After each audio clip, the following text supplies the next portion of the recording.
എല്ലാ കൂട്ടുകാർക്കും പുതിയൊരു വീഡിയോയിലേക്ക് സ്വാഗതം. ഇന്നത്തെ നമ്മുടെ വീഡിയോ എന്ന് പറയുന്നത് ഒരു പട്ടുപാവാട എങ്ങനെ സിമ്പിൾ ആയിട്ട് എളുപ്പത്തിൽ തയ്ക്കാം എന്നുള്ളത്. ധാവണിക്ക് വേണ്ടിയിട്ടാണ് നമ്മൾ ഈ ഒരു പട്ടുപാവാട ചെയ്യുന്നത്. അപ്പോൾ വലിയൊരാൾക്ക് വേണ്ടിയിട്ടാണ് കേട്ടോ. അപ്പോൾ സാരിയാണ് നമ്മൾ എടുത്തിട്ടുള്ളത്. സാരീൻ്റെ മുകൾ വശത്തും അതുപോലെ തന്നെ താഴ്വശത്തും ബോർഡർ ഉണ്ടായിരുന്നു. മുകൾ വശത്തുള്ള ബോർഡർ ഞാൻ 1/2 ഇഞ്ച് ക്ലോത്ത് വെച്ചിട്ട് ഇതേപോലെ കട്ട് ചെയ്തെടുത്തിട്ട് അത് താഴേക്ക് അറ്റാച്ച് ചെയ്ത് കൊടുത്തിട്ടുണ്ട്. കാരണം ഇപ്പം നല്ല വലിയ ബോർഡറാണ് ട്രെൻഡ്, അതുകൊണ്ടാണ് ഇതേപോലെ ചെയ്തെടുത്തിട്ടുള്ളത് കേട്ടോ. ഇനി നമുക്ക് ഹിപ്പ് വിഡ്ത്ത് എത്രയാന്ന് നോക്കാം. ഹിപ്പ് വിഡ്ത്ത് എത്രയാന്ന് നോക്കുന്നത് എങ്ങനെയാന്ന് വെച്ചാൽ റൗണ്ട് ആയിട്ടാണ് നമ്മൾ ഹിപ്പ് വിഡ്ത്ത് എടുക്കുക. അപ്പോൾ ഹിപ്പ് വിഡ്ത്ത് നമ്മൾ എടുത്തിട്ടുണ്ട് 34 ഇഞ്ചാണ്. അപ്പോൾ അതേ ഇൻറ്റു 3 ആണ് നമ്മൾ ചെയ്യേണ്ടത്. അതേ ഇൻറ്റു 3 നമ്മൾ ചെയ്യുന്നതോടൊപ്പം തന്നെ ഒരു 2 ഇഞ്ച് നമ്മൾ എക്സ്ട്രാ ആയിട്ട് കണക്കാക്കണം. നമുക്ക് സീം അലവൻസിന് വേണ്ടിയിട്ടാണ്. 2 സൈഡിൽ നമുക്ക് സ്റ്റിച്ച് ചെയ്യാനുണ്ടല്ലോ. അപ്പോൾ ആ 2 ഇഞ്ചും കൂടി നമ്മൾ കണക്കാക്കിയിട്ട് വരണം. കാരണം 2 ഇഞ്ചോ 3 ഇഞ്ചോ നമ്മൾ ലൂസ് വേസ്റ്റ് ബാൻഡിന് കൊടുക്കും. അപ്പോൾ അതുകൊണ്ട് ഒരു 2 ഇഞ്ചും കൂടി എക്സ്ട്രാ നമ്മൾ എന്ത് ചെയ്യണം, ക്ലോത്ത് എടുക്കണം. അപ്പോൾ ഇതുപോലെ നമ്മൾ 104 ഇഞ്ചാണ് എനിക്ക് വേണ്ടത്. 104 ഇഞ്ച് വിഡ്ത്തിൽ ഉള്ള ക്ലോത്ത് ഞാൻ ഇതേപോലെ കട്ട് ചെയ്തിട്ട് എടുത്തിട്ടുണ്ട്.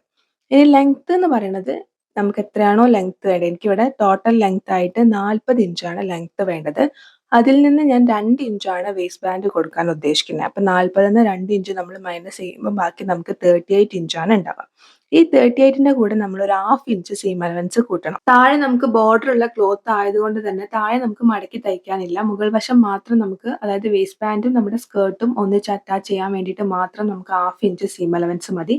അതുകൊണ്ട് നമ്മൾ 38.5 ഇഞ്ചാണ് ലെങ്ത് ആയിട്ട് എടുക്കുന്നത്. ഇതേപോലെ ക്ലോത്ത് മടക്കി വെച്ചിട്ടാണ് കട്ട് ചെയ്യുന്നത്. കാരണം നമുക്ക് കട്ട് ചെയ്യാനുള്ള എളുപ്പത്തിന് വേണ്ടിയിട്ട് ഇതേപോലെ ഒന്നിച്ചിട്ട് ക്ലോത്ത് ഒരേ ലെവലിൽ മടക്കി വെക്കുക. എന്നിട്ട് 38.5 ഇഞ്ച് ഇതേപോലെ 2 സൈഡിലായിട്ട് അടയാളപ്പെടുത്തി കൊടുക്കുന്നുണ്ട്. സ്കെയിൽ വെച്ചിട്ട് വരയ്ക്കുന്നുണ്ട്. അതൊന്ന് കട്ട് ചെയ്തെടുക്കുന്നുണ്ട്. ഈ 38.5 ഇഞ്ച് എന്ന് പറയുന്നത് എൻ്റെ അളവാണ്. അപ്പം നിങ്ങൾ നിങ്ങളുടെ അളവ്, അതായത് നിങ്ങൾ എത്രയാണോ ലെങ്ത്ത് വേണ്ടതെന്ന് വെച്ചാൽ ആ ലെങ്ത്ത് എടുക്കുക. അതിൽ നിന്ന് നിങ്ങൾ എത്രയാണ് വേസ്റ്റ് ബാൻഡ് കൊടുക്കണേന്ന് വെച്ചാൽ വേസ്റ്റ് ബാൻഡ് മൈനസ് ചെയ്യാം. അപ്പോൾ നിങ്ങൾ 1.5 ഇഞ്ചിൻ്റെ വേസ്റ്റ് ബാൻഡ് ആണ് കൊടുക്കണമെങ്കിൽ അത് മൈനസ് ചെയ്യാം. ഇനി അതല്ല 2.5 ഇഞ്ചിൻ്റെ വേസ്റ്റ് ബാൻഡ് ആണ് കൊടുക്കണമെങ്കിൽ അത് മൈനസ് ചെയ്യാം കേട്ടോ. അപ്പോൾ എത്രയാണെന്നുള്ളത് വെച്ചാൽ അത് മൈനസ് ചെയ്യാം. അപ്പോൾ ഇതേപോലെ നമ്മൾ കട്ട് ചെയ്ത് എടുത്തിട്ടുണ്ട്. ഇനി നമുക്ക് ഇതിലേക്ക് വേസ്റ്റ് ബാൻഡ് വേണം. വേസ്റ്റ് ബാൻഡ് ഞാൻ ഇതേപോലെ ക്ലോത്ത് 2 ആക്കി മടക്കിയിട്ടിട്ടുണ്ട്. നമ്മൾ 34 ഇഞ്ചാണ് നമ്മുടെ ഹിപ്പ് റൗണ്ട് എന്ന് പറയുന്നത്. അതായത് നമ്മൾ മൊത്തമായിട്ട് നമ്മൾ എവിടെയാണോ സ്കേർട്ട് ഇടുന്നതെന്ന് വെച്ചാൽ ആ ഭാഗം നമ്മൾ ഇതേപോലെ ടേപ്പ് വെച്ചിട്ട് അളക്കുന്ന സമയത്ത് നമുക്ക് 34 ഇഞ്ചാണ് കിട്ടുന്നത്. ഈ 34ന്റെ കൂടെ 4 ഇഞ്ച് ഞാൻ ലൂസ് ആയിട്ട് എടുക്കുന്നുണ്ട്. കാരണം നമുക്ക് സീം അലവൻസ് പോകും. ഇനി എക്സ്ട്രാ ഉണ്ടെന്നുണ്ടെങ്കിൽ നമുക്ക് കട്ട് ചെയ്യാമല്ലോ. അപ്പോൾ അതുകൊണ്ട് 4 ഇഞ്ച് ഇതേപോലെ എടുത്തിട്ട് 38 ഇഞ്ചിൽ ക്ലോത്ത് ഇതേപോലെ 2 ആക്കി മടക്കി ഇടുന്നുണ്ട്. അതിനുശേഷം 5 ഇഞ്ചാണ് ലെങ്ത്ത് കൊടുക്കുന്നത്. ഈ 5 ഇഞ്ച് ലെങ്ത്ത് കൊടുക്കാനുള്ള കാരണം എന്താണെന്ന് വെച്ചാൽ 2 ഇഞ്ചാണ് ഞാൻ വേസ്റ്റ് ബാൻഡിന് ലെങ്ത്ത് കൊടുക്കുന്നത്. അപ്പോൾ അത് ഒരു പ്രാവശ്യം കൂടി മടക്കുന്ന സമയത്ത് 2+2 ആകുമ്പോൾ 4 ഇഞ്ചാവും. പിന്നെ നമുക്ക് ഈ 2 സൈഡിലും ഇത് അറ്റാച്ച് ചെയ്യാൻ വേണ്ടിയിട്ട് 1 ഇഞ്ച് സീം അലവൻസും കൂടി എടുക്കണം. അങ്ങനെയാണ് 5 ഇഞ്ച്. നിങ്ങളിപ്പോൾ 1.5 ഇഞ്ചാണ് എടുക്കണമെങ്കിൽ 1+1.5+1.5 ആകുമ്പോൾ നമുക്ക് 3 ഇഞ്ചാവും. അതിൻ്റെ കൂടെ 1 ഇഞ്ച് എക്സ്ട്രാ സീം അലവൻസും കൂടി ചേർക്കുമ്പോൾ 4 ഇഞ്ചാണ് നിങ്ങൾ എടുക്കേണ്ടത് കേട്ടോ. അപ്പോൾ അങ്ങനെയാണ് ചെയ്യേണ്ടത്. അപ്പോൾ നമുക്കിതൊന്ന് കട്ട് ചെയ്തിട്ട് എടുക്കാം. നമ്മൾ ഇതേപോലെ ആദ്യം തന്നെ അടയാളപ്പെടുത്തി കൊടുക്കുകയാണെന്നുണ്ടെങ്കിൽ നമുക്ക് പെട്ടെന്ന് പ്ലീറ്റ് എടുത്തിട്ട് പോകാൻ വേണ്ടി പറ്റും. അപ്പം നിങ്ങൾ ആദ്യം തന്നെ ഒരു 1 ഇഞ്ചാണ് നിങ്ങൾക്കൊരു സീം അലവൻസ് ആയിട്ട് അവിടെ വേണ്ടതെന്നുണ്ടെങ്കിൽ 1 ഇഞ്ച് മാർക്ക് ചെയ്യാം. ഇനി അതല്ല 1.5 ഇഞ്ച് മാർക്ക് ചെയ്യണമെങ്കിൽ 1.5 ഇഞ്ച് മാർക്ക് ചെയ്യാം. അപ്പം ഞാനിവിടെ 1.5 ഇഞ്ച് മാർക്ക് ചെയ്യുന്നുണ്ട്. പ്ലെയിൻ ആയിട്ട് 1.5 ഇഞ്ച് മാർക്ക് ചെയ്യുന്നുണ്ട്. അതിനുശേഷം 2 ഇഞ്ചിന്റെ പ്ലീറ്റ് ആണ് ഞാൻ കൊടുക്കാൻ ഉദ്ദേശിക്കുന്നത്. നിങ്ങൾക്കിപ്പോൾ 1.5 ഇഞ്ചിന്റെ പ്ലീറ്റ് കൊടുക്കണമെങ്കിൽ 1.5 ഇഞ്ച് കൊടുക്കാം. 2.5 ഇഞ്ച് കൊടുക്കണമെങ്കിൽ 2.5 കൊടുക്കാം. 3 ഇഞ്ച് കൊടുക്കണമെങ്കിൽ 3 ഇഞ്ച് കൊടുക്കാം. 3 ഇഞ്ചിൽ കൂട്ടിയിട്ട് പ്ലീറ്റ് കൊടുത്താൽ ഭംഗി ഉണ്ടാവില്ല. കാരണം ഒരുപാട് വീതി ഉണ്ടാവുമ്പോൾ അത് ബോക്സ് പ്ലീറ്റ് പോലെയാണ് ഉണ്ടാവുക. അത്ര ഭംഗി ഉണ്ടാവില്ല. നിങ്ങളുടെ ഇഷ്ടമാണ് കേട്ടോ, കൊടുക്കുന്നതിൽ തെറ്റില്ല. എന്നാൽ അത്ര കൊടുക്കുന്നത് ഭംഗി ഉണ്ടാവില്ല. ആദ്യം 1.5 ഇഞ്ച് മാർക്ക് ചെയ്തതിന് ശേഷം 2 ഇഞ്ച് വെച്ച് മാർക്ക് ചെയ്ത് പോവാണ്. കാരണം എനിക്ക് 2 ഇഞ്ചിന്റെ പ്ലീറ്റ് ആണ് വേണ്ടത്. അതുകൊണ്ട് നമ്മൾ മാർക്ക് ചെയ്യുമ്പോൾ തന്നെ നിങ്ങൾക്ക് കാണുമ്പോൾ മനസ്സിലാവും. അവസാനം എത്തുന്ന സമയത്ത് ഇതേപോലെ നമ്മൾ 2 ഇഞ്ച് മാർക്ക് ചെയ്ത് വരുമ്പോൾ അവസാനം നമുക്ക് ഇതേപോലെ 1.5 ഇഞ്ച് ബാലൻസ് ഉണ്ടാവും. നമ്മൾ എത്രയാണോ ഫസ്റ്റ് നമ്മൾ ആ ഗ്യാപ്പ് കൊടുത്തതെന്ന് വെച്ചാൽ അതേ ഗ്യാപ്പ് നമുക്ക് ലാസ്റ്റും ഉണ്ടാവും കേട്ടോ. അപ്പം ഇതേപോലെ 1.5 ഇഞ്ച് നമുക്ക് ബാലൻസ് ഉണ്ട്. പിന്നെ എന്താ ചെയ്യേണ്ടത് എന്നുള്ളത് കാണിച്ചു തരാം.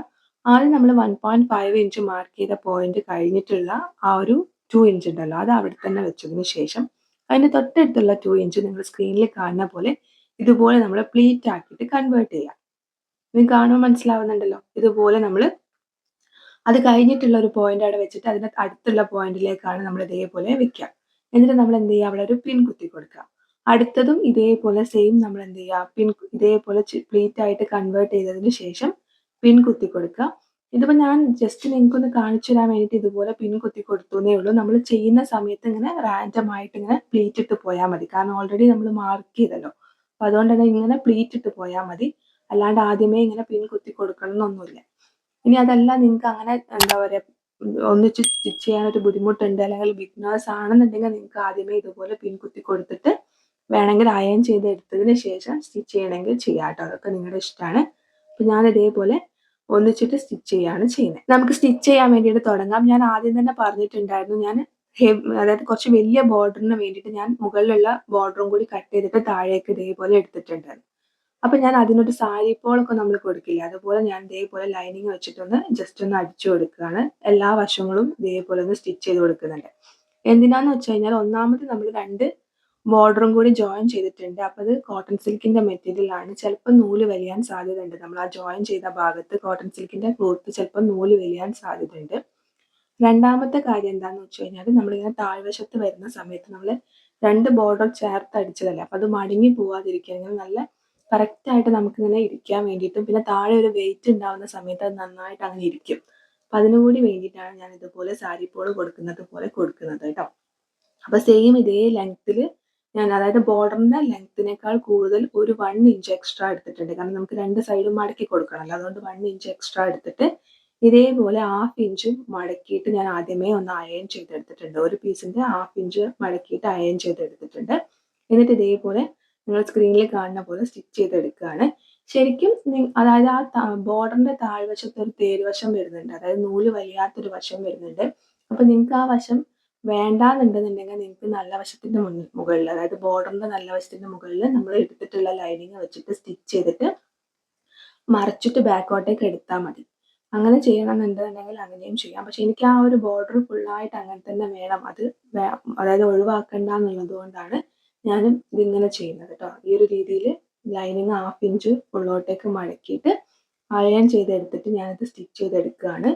ഞാൻ നല്ല വശത്ത് തന്നെയാണ് സ്റ്റിച്ച് ചെയ്യുന്നത്, നിങ്ങൾക്ക് കാണുമ്പോൾ മനസ്സിലാവുന്നുണ്ടോ? അതെന്തുകൊണ്ടാണ് നല്ല വശം വെച്ച് സ്റ്റിച്ച് ചെയ്യുന്നതെന്ന് വെച്ച് കഴിഞ്ഞാൽ മറ്റു രീതിയിൽ നമ്മൾ സ്റ്റിച്ച് ചെയ്യുന്ന സമയത്ത് ചിലപ്പം ഈ ഉള്ളിൽ കൊടുത്തിട്ടുള്ള ലൈനിങ് പുറത്തേക്ക് വന്നു കഴിഞ്ഞാൽ അതൊരു അഭംഗിയാണ്. അപ്പം ഇങ്ങനെ വെച്ച് സ്റ്റിച്ച് ചെയ്യുന്ന സമയത്ത് ലൈനിങ് പുറത്തേക്ക് വരാതെ നമുക്ക് നോക്കി ചെയ്യാമല്ലോ. അപ്പം അതിന് വേണ്ടിയിട്ടാണ് ഇങ്ങനെ ചെയ്യുന്നത്. 2 രീതിയിലും ചെയ്താൽ കുഴപ്പമൊന്നുമില്ല കേട്ടോ. അപ്പം ഇതേപോലെ ചെയ്തെടുക്കുന്നുണ്ട്, അറ്റം വരെ ചെയ്തെടുക്കുന്നുണ്ട്.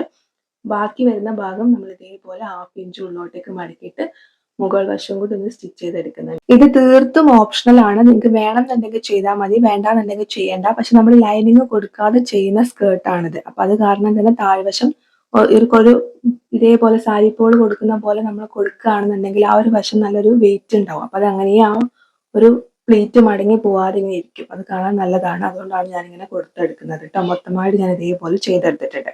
പിന്നെ നമ്മൾ നേരത്തെ മാർക്ക് ചെയ്തത് പ്രകാരം നമുക്ക് പ്ലീറ്റ് ഇടാം. നിങ്ങൾ സ്ക്രീനിൽ കാണുന്ന പോലെ ഇതുപോലെ ഞാൻ പ്ലീറ്റ് എടുക്കുകയാണ്. അതായത് ആദ്യത്തെ ആ ഒരു പ്ലീറ്റ് അങ്ങനെ തന്നെ വെച്ചിട്ട് രണ്ടാമത്തത് മുതൽക്കാണ് നമ്മൾ പ്ലീറ്റ് എടുത്ത് തുടങ്ങുന്നത്. നിങ്ങൾ സ്ക്രീനിൽ കാണുന്ന പോലെയാണ് പ്ലീറ്റ് എടുത്തിട്ടുള്ളത്. ഇതേപോലെ നമ്മൾ മൊത്തമായിട്ട് പ്ലീറ്റ് എടുത്തിട്ട് എടുക്കുക. ആദ്യത്തേത് അവിടെ തന്നെ വെച്ചിട്ട് രണ്ടാമത്തെ നമ്മൾ മാർക്ക് ചെയ്ത പോയിന്റ് മുതൽ, രണ്ടാമത് മാർക്ക് ചെയ്ത പോയിന്റ് നമ്മൾ നാലാമത് മാർക്ക് ചെയ്ത പോയിന്റിലേക്കാണ് നമ്മൾ വെച്ചു കൊടുക്കുന്നത്. അപ്പോൾ ഉള്ളിലേക്ക്, അതായത് ആ മൂന്നാമത് മാർക്ക് ചെയ്ത പോയിന്റ് ഉള്ളിലോട്ട് പോകും. അപ്പൊ നമുക്ക് അവിടെ ഒരു പ്ലീറ്റ് കൺവേർട്ട് ആയിട്ട് കിട്ടും. ഇതേപോലെ നമ്മൾ അവസാനം വരെ പ്ലീറ്റ് ഇട്ട് എടുക്കുക. പ്ലീറ്റ് ഇട്ട് എടുക്കുന്നതിന് മുന്നേ ആയിട്ട് നമ്മൾ ചെയ്യേണ്ടത് എന്താണെന്ന് വെച്ചാൽ നമ്മൾ കട്ട് ചെയ്ത് വെച്ചിട്ടുള്ള വേസ്റ്റ് ബാൻഡ്, ആ വേസ്റ്റ് ബാൻഡ് ഇതേ അളവ് തന്നെയല്ലേ എന്നൊന്ന് ചെക്ക് ചെയ്യണം കേട്ടോ. പ്ലീറ്റ് ഇടുന്ന സമയത്ത് എന്തെങ്കിലും വേരിയേഷൻസ് ഉണ്ടെന്നുണ്ടെങ്കിൽ പ്ലീറ്റ് ചെറുതായിട്ട് അങ്ങോട്ടും ഇങ്ങോട്ടേക്ക് ഒന്ന് കൂട്ടിയും കുറച്ചും കൊടുത്താൽ മതി. അഥവാ വേരിയേഷൻസ് വരാൻ സാധ്യത വളരെ കുറവാണ്, കാരണം നമ്മൾ കറക്റ്റ് അളവിലാണ് എടുത്തിട്ടുള്ളത്. എന്നിരുന്നാലും ചിലപ്പോൾ എന്തെങ്കിലും വേരിയേഷൻസ് വരികയാണെങ്കിൽ ഏതെങ്കിലും ഒരു പ്ലീറ്റ് ഒന്ന് അഡ്ജസ്റ്റ് ചെയ്തിട്ട് കൊടുത്താൽ മതി. ഇതുപോലെ നമ്മൾ മൊത്തമായിട്ട് പ്ലീറ്റ് ഇട്ട് എടുത്തിട്ടുണ്ട്. ഈ ഒരു സമയത്ത് നിങ്ങൾക്ക് വേണമെന്നുണ്ടെങ്കിൽ ഈ പ്ലീറ്റ് താഴെ വരെ വെച്ചിട്ട് അയൺ ചെയ്തെടുക്കുക. അയൺ ചെയ്തെടുക്കുന്ന സമയത്ത് ശ്രദ്ധിക്കുക കേട്ടോ. കോട്ടൺ സിൽക്കിന്റെ മെറ്റീരിയൽ ഒക്കെ ആണെന്നുണ്ടെങ്കിൽ പേപ്പറൊക്കെ വെച്ചിട്ട് അയൺ ചെയ്യണം, അല്ലാന്നുണ്ടെന്നുണ്ടെങ്കിൽ അതായത് പിന്നി പോകും. അപ്പൊ അതുകൊണ്ട് നോക്കിയിട്ട് വേണം ചെയ്യാൻ വേണ്ടിയിട്ട്. ഒരു ഓവർ ഇതാക്കരുത്, ചൂടിലൊന്നും അയൺ ചെയ്യരുത്, വളരെ ലൈറ്റ് ആയിട്ട് നിങ്ങൾ അയൺ ചെയ്തെടുക്കുക കേട്ടോ. വേണമെങ്കിൽ താഴെ വരെ ചെയ്യാം, പക്ഷെ ഞാൻ ചെയ്തെടുക്കുന്നില്ല. എന്തുകൊണ്ടാന്ന് വെച്ചാൽ നമ്മൾ മെഷീനിൽ സ്റ്റിച്ച് ചെയ്യാനുണ്ട്, അങ്ങോട്ടും ഇങ്ങോട്ടേക്കൊക്കെ നീക്കി ആക്കുമ്പോൾ പിന്നെയും ചുളിവുകൾ വീഴും. അപ്പൊ അതുകൊണ്ട് ഞാൻ എല്ലാം കഴിഞ്ഞിട്ട് സ്റ്റിച്ച് ചെയ്യാന്ന് വിചാരിച്ചതാണ്. അപ്പൊ ഇതേപോലെ നമ്മളിനി നേരത്തെ കട്ട് ചെയ്ത് വെച്ചിട്ടുള്ള വേസ്റ്റ് ബാൻഡ് നല്ല വശത്തിന്റെ മുകളിൽ ആ വേസ്റ്റ് ബാൻഡിന് നല്ല വശം വെക്കാം. എന്നിട്ട് നമ്മൾ സ്ട്രെയിറ്റ് ആയിട്ട് എൻഡ് വരെ നമ്മൾ സ്റ്റിച്ച് ചെയ്യാം. ഇതുപോലെ നമ്മൾ എൻഡ് വരെ സ്റ്റിച്ച് ചെയ്തിട്ടുണ്ട്. ഇനി നമ്മൾ ചെയ്യുന്നത് എന്താന്ന് വെച്ചാൽ ആ വേസ്റ്റ് ബാൻഡ് കഴിഞ്ഞിട്ട് താഴോട്ടേക്ക് നമ്മളൊരു 7 ഇഞ്ച് മാർക്ക് ചെയ്ത് കൊടുക്കുന്നുണ്ട്. നിങ്ങൾക്ക് 6 ഇഞ്ചിന്റെ ഗ്യാപ്പ് മതി എന്നുണ്ടെങ്കിൽ 6 ഇഞ്ച് മാർക്ക് ചെയ്യാം. ഇനി അതെല്ലാം 7 ഇഞ്ചിന്റെ ഗ്യാപ്പ് വേണമെന്നുണ്ടെങ്കിൽ 7 ഇഞ്ച് മാർക്ക് ചെയ്യാം. നമ്മൾ കെട്ടാണ് കൊടുക്കുന്നത്, എലാസ്റ്റിക് അല്ല കൊടുക്കുന്നത് കേട്ടോ. അപ്പൊ അതുകൊണ്ടാണ് ഇങ്ങനെ ഒരു ഗ്യാപ്പ് കൊടുക്കുന്നത്. നിങ്ങൾ എലാസ്റ്റിക് ആണ് കൊടുക്കണമെന്നുണ്ടെങ്കിൽ എലാസ്റ്റിക് ഇട്ട് കൊടുത്താൽ മതി. ഇതേപോലെ നമ്മൾ 7 ഇഞ്ച് മാർക്ക് ചെയ്തിട്ടുണ്ട്. ഇനി എന്താ ചെയ്യേണ്ടതെന്ന് വെച്ചാൽ നമ്മൾ സ്റ്റിച്ച് ചെയ്തിട്ടുള്ള ഈ ക്ലോത്ത്, അതായത് നമ്മൾ വേസ്റ്റ് ബാൻഡ് നമ്മൾ നല്ല ക്ലോത്തും കൂടി നമ്മൾ സ്റ്റിച്ച് ചെയ്തിട്ടുള്ള ക്ലോത്ത് മുകൾ വശത്തേക്ക്, അതായത് വേസ്റ്റ് ബാൻഡിന്റെ ഭാഗത്തേക്ക് വരുന്ന രീതിക്ക് വെച്ചിട്ട് ആദ്യം ഇതേപോലെ ഒരു മടക്ക് മടക്കുക, ചെറുതാക്കിയിട്ട് മടക്കുക, പിന്നെ ഒരു മടക്കും കൂടി മടക്കുക, മൊത്തമായിട്ട് മടക്കുക കേട്ടോ. വേസ്റ്റ് ബാൻഡും കൂടി ഇൻക്ലൂഡ് ചെയ്തിട്ട് മൊത്തമായിട്ട് മടക്കുക. എന്നിട്ട് നമ്മൾ ടോപ്പിന്ന് നേരെ താഴെ വരെ, അതായത് ഈ 7 ഇഞ്ച് മാർക്ക് ചെയ്ത അവിടെ വരെ സ്റ്റിച്ച് ചെയ്യുക. അവിടെ വരെ സ്റ്റിച്ച് ചെയ്തതിന് ശേഷം ആ ഒരു 7 ഇഞ്ച് മാർക്ക് ചെയ്ത ഭാഗത്ത് ഒന്ന് ലോക്ക് ചെയ്തിട്ടും കൂടി സ്റ്റിച്ച് ചെയ്യുക കേട്ടോ. ഇതുപോലെ നിങ്ങൾ സ്ക്രീനിൽ കാണുന്ന പോലെ സ്റ്റിച്ച് ചെയ്യുക. ഇതുപോലെ തന്നെ ഓപ്പോസിറ്റ് സൈഡും നമ്മൾ ചെയ്തെടുക്കും. നമ്മൾ ഇതുപോലെ രണ്ട് ഭാഗത്തും ചെയ്തെടുത്തിട്ടുണ്ട്. അതിനുശേഷം ഞാൻ ഇതേപോലെ വേസ്റ്റ് ബാൻഡ് ഒന്ന് മടക്കിയിട്ട് പിൻ കുത്തി കൊടുത്തിട്ടുണ്ട്. അപ്പൊ അത് എങ്ങനെയാന്നുള്ളത് കാണിച്ചു തരാം. ഇതേപോലെ ആദ്യം ഒരു 1/2 ഇഞ്ച് ഉള്ളോട്ടേക്ക് മടക്കുക. 1/2 ഇഞ്ച് ഉള്ളോട്ടേക്ക് മടക്കിയതിന് ശേഷം നമ്മൾ നേരത്തെ സ്റ്റിച്ച് ചെയ്ത് വെച്ചിട്ടുള്ള ആ ഒരു സ്റ്റിച്ച് ഉണ്ടല്ലോ, ആ സ്റ്റിച്ചിന്റെ കറക്റ്റ് മുകളിലേക്കായിട്ട് നമ്മൾ 1/2 ഇഞ്ച് മടക്കിയ പീസിനെ വെച്ചു കൊടുക്കുക. അപ്പൊ ഇതേപോലെ നമ്മൾ വെച്ചു കൊടുത്തതിന് ശേഷം നമ്മൾ പിൻ കുത്തി കൊടുക്കുക. മൊത്തമായിട്ട് പിൻ കുത്തി കൊടുക്കുക കേട്ടോ. അല്ലാന്നുണ്ടെങ്കിൽ ചുളിവുകൾ വീഴാൻ സാധ്യതയുണ്ട്. അപ്പൊ അതുകൊണ്ട് മൊത്തമായിട്ട് പിൻ കുത്തി കൊടുക്കുക. പിൻ കുത്തിയതിനു ശേഷം നമ്മൾ അതായത് ലോക്ക് ചെയ്തിട്ട് സ്റ്റിച്ച് ചെയ്യുക. തുടക്കത്തിൽ നിന്ന് ലോക്ക് ചെയ്ത് സ്റ്റിച്ച് ചെയ്തിട്ട് അവസാനം വരെ സ്റ്റിച്ച് ചെയ്യുക. അവിടെയും നമ്മൾ ലോക്ക് കൊടുക്കുക. ആദ്യമേ നമ്മൾ പിൻ കുത്തിയിട്ട് സ്റ്റിച്ച് ചെയ്യാന്നുണ്ടെങ്കിൽ വളരെ എളുപ്പത്തിൽ നമുക്ക് സ്റ്റിച്ച് ചെയ്തെടുക്കാം കേട്ടോ. ഇനി നമുക്ക് താഴ്വശം, അതായത് നല്ല വശത്തിന്റെ മുകളിൽ നല്ല വശം വരുന്ന രീതിയിൽ വെക്കുക. എന്നിട്ട് താഴെ മുതൽക്ക് നമ്മൾ എന്ത് ചെയ്യുക, സൈഡും കൂടി ഒന്ന് സ്റ്റിച്ച് ചെയ്യുക.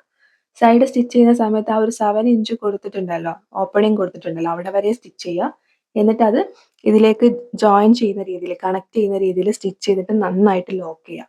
ഡബിൾ സ്റ്റിച്ച് കൊടുക്കുക കേട്ടോ. സൈഡ് സ്റ്റിച്ച് ചെയ്യുന്ന സമയത്ത് ഡബിൾ സ്റ്റിച്ച് കൊടുത്തിട്ട് സെക്യൂർ ചെയ്തിട്ടും കൂടി വെക്കുക. ഇനി നമുക്ക് ഇതിലേക്ക് വേണ്ടിയിട്ട് കെട്ടാൻ വേണ്ടിയിട്ട് കയർ എങ്ങനെയാണ് ഉണ്ടാക്കിയെടുക്കുക എന്നുള്ളത് നോക്കാം. നിങ്ങൾക്ക് കറക്റ്റ് ആയിട്ട് ആ ഒരു കറക്റ്റ് അളവിലുള്ള ലെങ്ത്തിൽ മതി എന്നുണ്ടെന്നുണ്ടെങ്കിൽ അത്ര ലെങ്ത് എടുക്കുക. ഇനി അതല്ല കുറച്ച് കൂടുതൽ എടുത്തിട്ട് നിങ്ങൾക്ക് എന്തെങ്കിലും ചെണ്ട് അങ്ങനെ എന്തെങ്കിലും അറ്റാച്ച് ചെയ്യണമെന്നുണ്ടെങ്കിൽ അങ്ങനെയും ചെയ്യാം. അപ്പൊ അതുകൊണ്ട് ഞാൻ ഇവിടെ കുറച്ച് അധികം എടുത്തിട്ടുണ്ട്. എന്നിട്ട് മുകൾ വശം ഇതേപോലെ 1/2 ഇഞ്ച് ഉള്ളോട്ടേക്ക് മടക്കി കൊടുക്കുന്നുണ്ട്. അതിനുശേഷം ആദ്യം ഒരു മടക്ക് മടക്കി, പിന്നെ ഒരു മടക്ക് മടക്കി, എഗെയിൻ ഒരു മടക്കും കൂടി മടക്കിയിട്ട് 3 മടക്ക് ഇതേപോലെ മടക്കുന്നുണ്ട്. 3 മടക്ക് മടക്കുന്നത് എന്തിനാന്ന് വെച്ചാൽ നൂല് വലിയാണ്ടിരിക്കാൻ വേണ്ടിയിട്ടാണ്. 3 പ്രാവശ്യം ഇതേപോലെ മടക്കിയിട്ട് സെയിം ഇതിൽ നിന്ന് താഴെ വരെ സ്റ്റിച്ച് ചെയ്യുകയാണ് കേട്ടോ. താഴെ വരെ സെയിം ഇതേ രീതിയിൽ നമ്മൾ സ്റ്റിച്ച് ചെയ്യുക. താഴെ എത്തുന്ന സമയത്ത് 1/2 ഇഞ്ച് ഉള്ളോട്ടേക്ക് മടക്കി. വളരെ എളുപ്പത്തിൽ 10 മിനിറ്റ്, മാക്സിമം പോയാൽ 10 മിനിറ്റ് കൊണ്ട് നമുക്ക് ഇതേപോലെ നമ്മൾ അളവുകളൊക്കെ മാർക്ക് ചെയ്യുകയാണെന്നുണ്ടെങ്കിൽ വളരെ എളുപ്പത്തിൽ നമുക്ക് പട്ടുപാവാട ചെയ്തെടുക്കാൻ വേണ്ടിയിട്ട് പറ്റും. ഇനി ഇതേപോലെ ഈ കറക്റ്റ് പ്ലീറ്റ് ഇതേപോലെ പിടിച്ചിട്ട് മുകളിൽ നിന്ന് താഴെ വരെ പ്ലീറ്റ് പിടിച്ചിട്ട് നല്ല രീതിയിൽ അയൺ ചെയ്തെടുക്കുക. ഞാൻ നേരത്തെ പറഞ്ഞതുപോലെ ശ്രദ്ധിക്കണം, കോട്ടൺ സിൽക്കിന്റെ മെറ്റീരിയൽ ആണ്. അപ്പൊ അതുകൊണ്ട് പേപ്പർ എന്തെങ്കിലും വെച്ചിട്ട് അയൺ ചെയ്തെടുക്കുക കേട്ടോ. ഇനി നമുക്ക് ഇതിലേക്ക് വേണ്ടിയിട്ടുള്ള ധാവണി എങ്ങനെയാ ചെയ്യാൻ നോക്കാം. ഇതിന് വേണ്ടിയിട്ടുള്ള പ്രിൻസസ് കട്ട് ബ്ലൗസ് എങ്ങനെയാ ചെയ്യാന്നുള്ള വീഡിയോ നമ്മൾ നേരത്തെ ഒരു വീഡിയോ ആയിട്ട് ചെയ്തിട്ടുണ്ട്. അപ്പൊ അതിന്റെ ലിങ്ക് ഞാൻ ഇവിടെ ഐക്കാർഡിൽ കൊടുക്കാം. നിങ്ങൾ കണ്ടിട്ടില്ലെങ്കിൽ കണ്ടു നോക്കൂ. ധാവണിക്ക് വേണ്ടിയിട്ട് ഞാനിവിടെ 2.60 ക്ലോത്ത് എടുത്തിട്ടുള്ളത്. കോട്ടൺ സിൽക്ക് മെറ്റീരിയൽ തന്നെയാണ് എടുത്തിട്ടുള്ളത്. 2.60 എടുത്തിട്ടുള്ളത് കേട്ടോ. അപ്പൊ നിങ്ങളുടെ ഓരോരുത്തരുടെ ലെങ്ത് അനുസരിച്ചിട്ട് എടുക്കുക.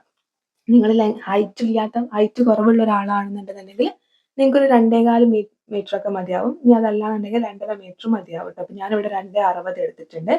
ഇനി നേരത്തെ നമ്മൾ സാരിന്ന് ബോർഡർ കട്ട് ചെയ്ത് വെച്ചിട്ടുണ്ടായിരുന്നു. അപ്പൊ ആ ബോർഡറിൽ ഇതേപോലെ ചെണ്ട് ഉണ്ട്. അപ്പൊ ഞാൻ ആ ചെണ്ട് ഇതേപോലെ എടുത്തിട്ടുണ്ട്. ചെണ്ട് ഇതിലേക്ക് ധാവണിന്റെ ഒരു സൈഡിൽ അറ്റാച്ച് ചെയ്യാൻ വേണ്ടിയിട്ടാണ് കേട്ടോ. ചെണ്ട് കട്ട് ചെയ്യുന്ന സമയത്തും കുറച്ചധികം ക്ലോത്ത് വെച്ചിട്ട് കട്ട് ചെയ്യുക. എന്നിട്ട് നമ്മൾ ധാവണിന്റെ നല്ല വശത്തിന്റെ മുകളിൽ ഈ ചെണ്ട് നമ്മൾ കട്ട് ചെയ്ത് മാറ്റി വെച്ചിട്ടുള്ള പീസ് ഇതേപോലെ വെച്ച് കൊടുക്കുക. കുറച്ച് നീക്കി വെക്കുക കേട്ടോ. കുറച്ച് ക്ലോത്ത് അവിടെ വെച്ചിട്ട് കുറച്ച് നീക്കിയിട്ട് ഇതേപോലെ വെച്ചതിന് ശേഷം നമ്മൾ സൈഡ് ഒന്ന് സ്റ്റിച്ച് ചെയ്തിട്ട് എടുക്കുക. അതായത് ആ സൈഡ് മൊത്തമായിട്ട് നമ്മളൊന്ന് സ്റ്റിച്ച് ചെയ്തെടുക്കാം. നമ്മൾ എക്സ്ട്രാ വെച്ചിട്ടുള്ള ക്ലോത്ത് 2 മടക്ക് മടക്കി കൊടുക്കുക കേട്ടോ. 2 മടക്ക് മടക്കിയതിന് ശേഷം ഇതേപോലെ ഈ ചെണ്ടിന്റെ ഭാഗത്തേക്ക് വരുന്ന രീതിക്ക് ഉള്ളോട്ടേക്ക് മടക്കിയിട്ട് നമ്മൾ സ്റ്റിച്ച് ചെയ്യുക. 2 മടക്ക് മടക്കി കൊടുക്കുക. അല്ലാന്നുണ്ടെങ്കിൽ നൂല് വലിയ ആ 2 മടക്ക് മടക്കാനുള്ള ഗ്യാപ്പുള്ള തുണി നമ്മൾ ആദ്യമേ വിട്ടിട്ടുണ്ടാവണം. അപ്പൊ ഇതേപോലെ നമ്മൾ മടക്കിയിട്ടൊന്ന് സ്റ്റിച്ച് ചെയ്യാം. അതിനുശേഷം നമ്മൾ ഇപ്പൊ സ്റ്റിച്ച് ചെയ്ത ഭാഗം അടിവശത്തേക്ക് വരുന്ന രീതിയിൽ സ്റ്റിച്ച് ചെയ്യുമ്പോൾ നമുക്ക് നല്ല പെർഫെക്റ്റ് ആയിട്ട് ചെണ്ട അവിടെ റെഡി ആയി കിട്ടും. ചെണ്ട അടിവശത്തേക്ക് നമ്മൾ സ്റ്റിച്ച് ചെയ്യുന്നതിന് മുന്നേ ആയിട്ട് ഞാൻ ഇതേപോലെ 4 സൈഡിലായിട്ട് ലേസ് അറ്റാച്ച് ചെയ്യുന്നുണ്ട്. ഞാനിത് ഇതിന് വേണ്ടിയിട്ട് വാങ്ങിച്ചിട്ടുള്ള ലേസാണ്. 8 മീറ്റർ ലേസാണ് ഞാൻ എടുത്തിട്ടുള്ളത്. കാരണം 2.60 ആണല്ലോ എൻ്റെ ക്ലോത്ത് എടുത്തിട്ടുള്ളത്. അപ്പൊ അതുകൊണ്ട് തന്നെ 4 സൈഡിൽ അറ്റാച്ച് ചെയ്യുന്ന സമയത്ത് എനിക്ക് 8 മീറ്റർ ലേസ് വേണ്ടി വന്നു. ഈ 8 മീറ്റർ ലേസും ഞാൻ ഇതേപോലെ നമ്മുടെ ധാവണീന്റെ 4 സൈഡിലായിട്ട് അറ്റാച്ച് ചെയ്തെടുക്കുന്നുണ്ട്. 2 സൈഡിൽ നമുക്ക് തേരുവശം വരുന്നത് കൊണ്ട് തന്നെ മടക്കി തയ്ക്കേണ്ട ആവശ്യമില്ല. ബാക്കി 2 സൈഡ് മാത്രം നമുക്ക് മടക്കി തയ്ച്ചാൽ മതി. ഓൾറെഡി ധാവണീന്റെ ഭാഗം നമ്മൾ മടക്കി തയ്ച്ചു കഴിഞ്ഞു. പിന്നെ അതിന്റെ നേരെ ഓപ്പോസിറ്റ് വരുന്ന ഭാഗം നമ്മൾ ലേസ് അറ്റാച്ച് ചെയ്യുന്ന സമയത്ത് തന്നെ ഉള്ളിലോട്ടേക്കൊന്ന് മടക്കി തയ്ച്ചാൽ മതി കേട്ടോ. ഇതേപോലെ ഞാനിവിടെ 4 വശവും ലേസ് വെച്ചിട്ട് അറ്റാച്ച് ചെയ്തെടുത്തിട്ടുണ്ട്. നിങ്ങൾക്ക് സ്ക്രീനിൽ കാണുമ്പോൾ മനസ്സിലാവുന്നുണ്ടാവും. 4 വശവും ഞാൻ ഇതേപോലെ ലേസ് വെച്ചിട്ട് അറ്റാച്ച് ചെയ്തെടുത്തിട്ടുണ്ട്. അപ്പോൾ ഇതാണ് ഫൈനൽ ലുക്ക്. നമ്മൾ ബ്ലൗസിന്റെ സെയിം കളറാണ് ധാവണിക്ക് എടുത്തത്. സ്കേർട്ടിന്റെ അതേ കളർ നോക്കി, പക്ഷെ ആ കളർ അവൈലബിൾ അല്ലാത്തതുകൊണ്ട് ബ്ലൗസിന്റെ സെയിം കളറാണ് എടുത്തിട്ടുള്ളത്. സ്കേർട്ട് നമ്മൾ ഇതേപോലെ സാരിപ്പോളൊക്കെ കൊടുക്കുന്നത് പോലെ കൊടുത്തിട്ടാണ് സ്കേർട്ട് ചെയ്തെടുത്തിട്ടുള്ളത്. അപ്പോൾ എല്ലാവരും ചെയ്ത് നോക്കുക. വലിയ ആൾക്ക് വേണ്ടിയിട്ട് നമ്മൾ ഇതേപോലെ കെട്ട് വെച്ചിട്ടാണ് സ്കേർട്ട് ചെയ്തത്. കുട്ടിക്ക് വേണ്ടിയിട്ട് ഇതേപോലെ എലാസ്റ്റിക് വെച്ചിട്ട് സെയിം സ്കേർട്ട് നമ്മൾ ചെയ്തെടുത്തിട്ടുണ്ട്. നിങ്ങൾക്ക് വീഡിയോ ഇഷ്ടപ്പെട്ടു എന്ന് വിചാരിക്കുന്നു. വീഡിയോ ഇഷ്ടപ്പെട്ടാൽ ലൈക്ക് ചെയ്യൂ. കൂടുതൽ വീഡിയോസിനായിട്ട് ഇതുവരെ ചാനൽ സബ്സ്ക്രൈബ് ചെയ്ത് സപ്പോർട്ട് ചെയ്തില്ലെങ്കിൽ ചാനൽ ഒന്ന് സബ്സ്ക്രൈബ് ചെയ്ത് സപ്പോർട്ട് ചെയ്യൂ. തൊട്ടടുത്തായിട്ട് നോട്ടിഫിക്കേഷൻ ബെല്ലുണ്ടാവും, അതും കൂടി ക്ലിക്ക് ചെയ്യൂ.